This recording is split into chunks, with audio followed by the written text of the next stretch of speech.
In a career so far full of tour de force performances, Jake Gyllenhaal gives us one of his best in the Apple TV Plus series Presumed Innocent. Season 1 is out now. Let's talk about it.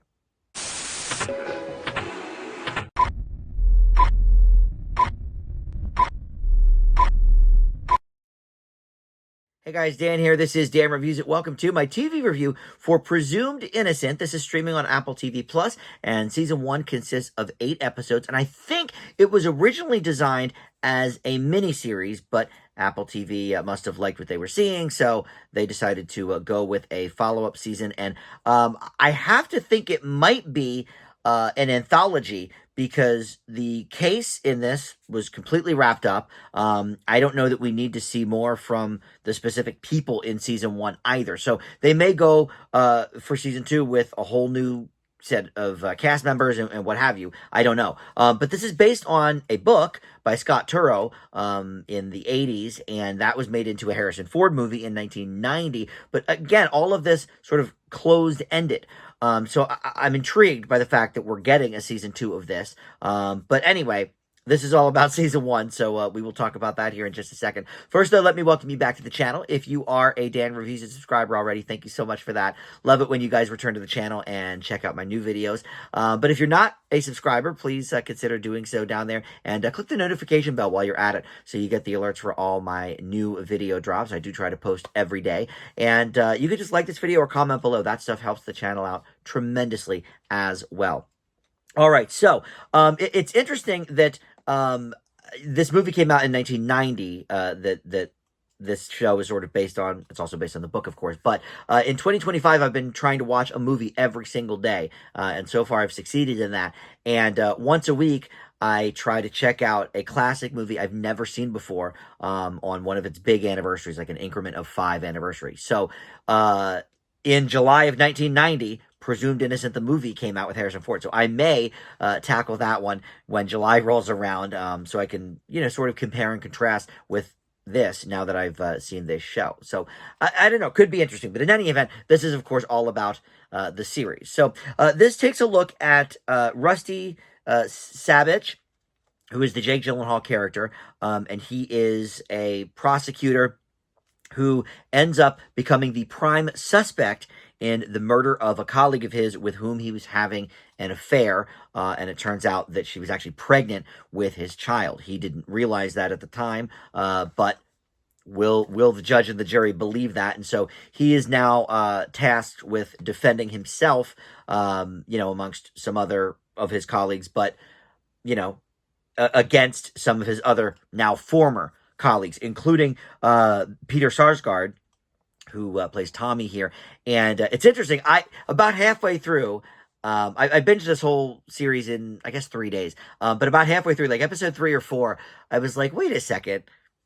Sarsgaard's married to Maggie Gyllenhaal. So, these guys are brother-in-laws playing off each other here, which is fascinating because the characters absolutely hate each other, and obviously, one is trying to get a conviction on the other one, and so, there's all these interesting dynamics there. But I'm not sure if they've ever worked together before or not, but boy, they work great together here. You also have Ruth Negga as Rusty's wife, Bill Camp as Raymond Horgan, who is the head defending lawyer in the case, and a good friend of Rusty's.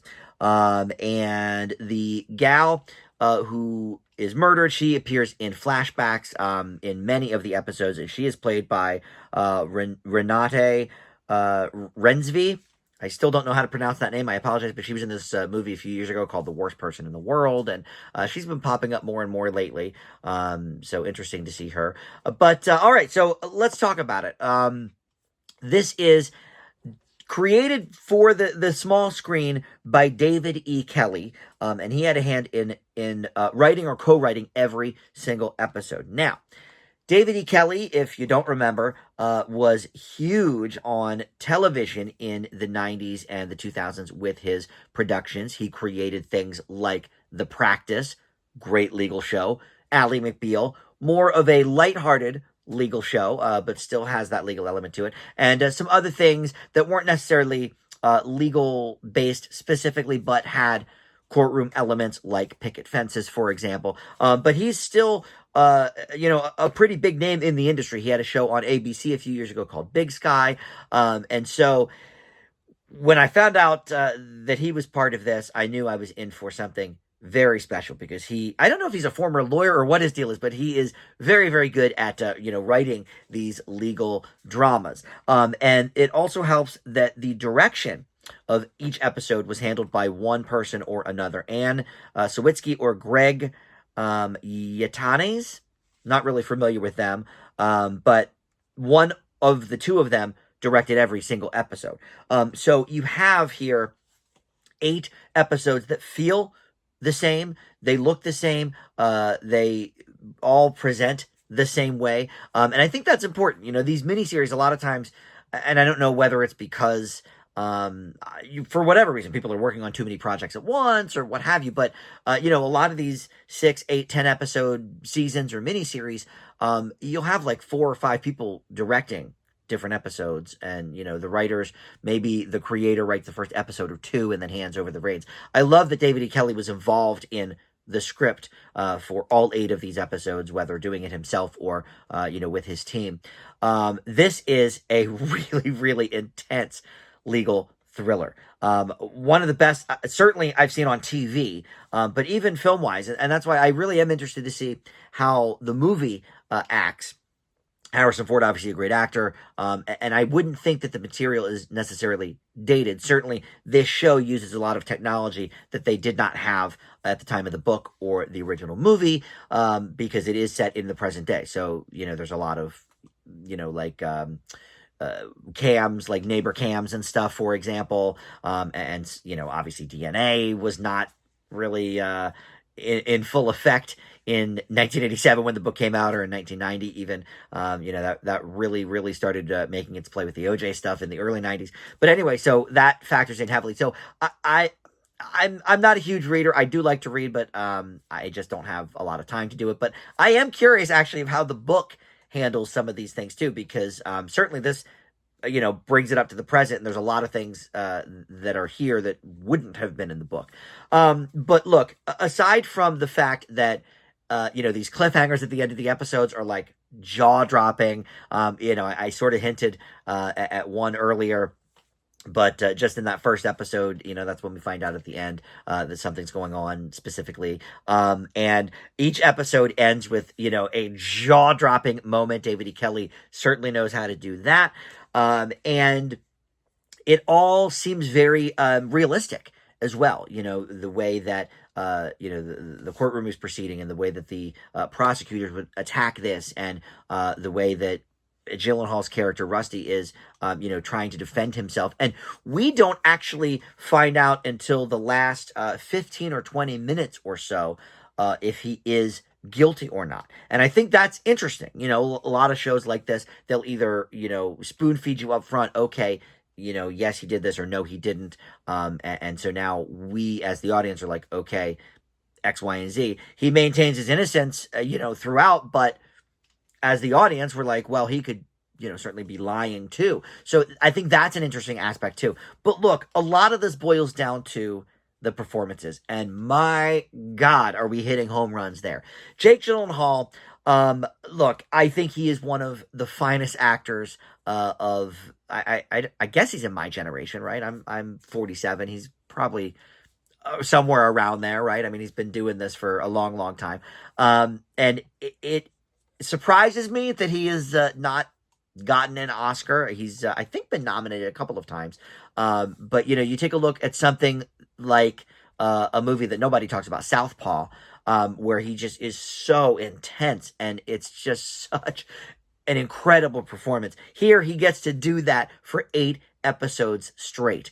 And it's easy to see why I binged this over the course of a few days, because now Apple likes to, parse their shows out. So when this originally was released, it was, I think, the first 2 or maybe 3 at once, and then once a week after that.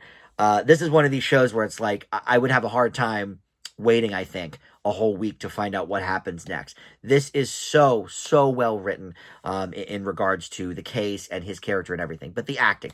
Bill Camp, by the way, too, who we've seen in many, many things. Let me see what maybe his most known thing is. Well, yeah, The Queen's Gambit, that was certainly big. The Leftovers, I didn't see, but I know people love that. But he's appeared in so many things from, Lincoln to the first Joker movie. And he actually was with Ruth Negga in the movie Loving. But, he's one of these character actors that never disappoints. Sarsgaard is great as always as well. Ruth Negga, wonderful as the put upon wife who now has to not only deal with the fact that her husband was cheating on her and indeed got this lady pregnant, but now we're dealing with the legal stuff at the same time, and her performance is just outstanding. Now, I will say the biggest negative I have with this show, and maybe one of the only negatives I have, is that the female characters are not written particularly well. And there are a lot of them in this, in positions of power, too. I mean, the judge is a black woman. Somebody on Rusty's defense team is a black woman. So there's certainly, diversity here.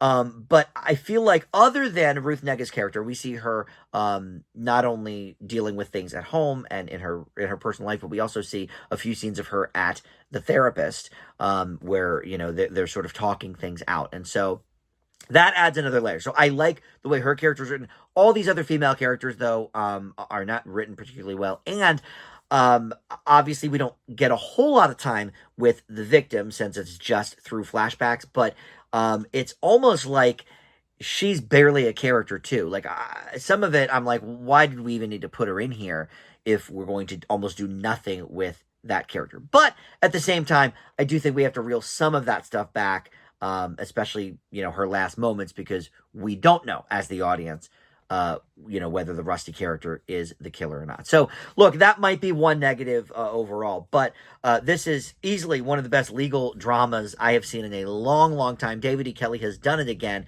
and Gyllenhaal has done it again.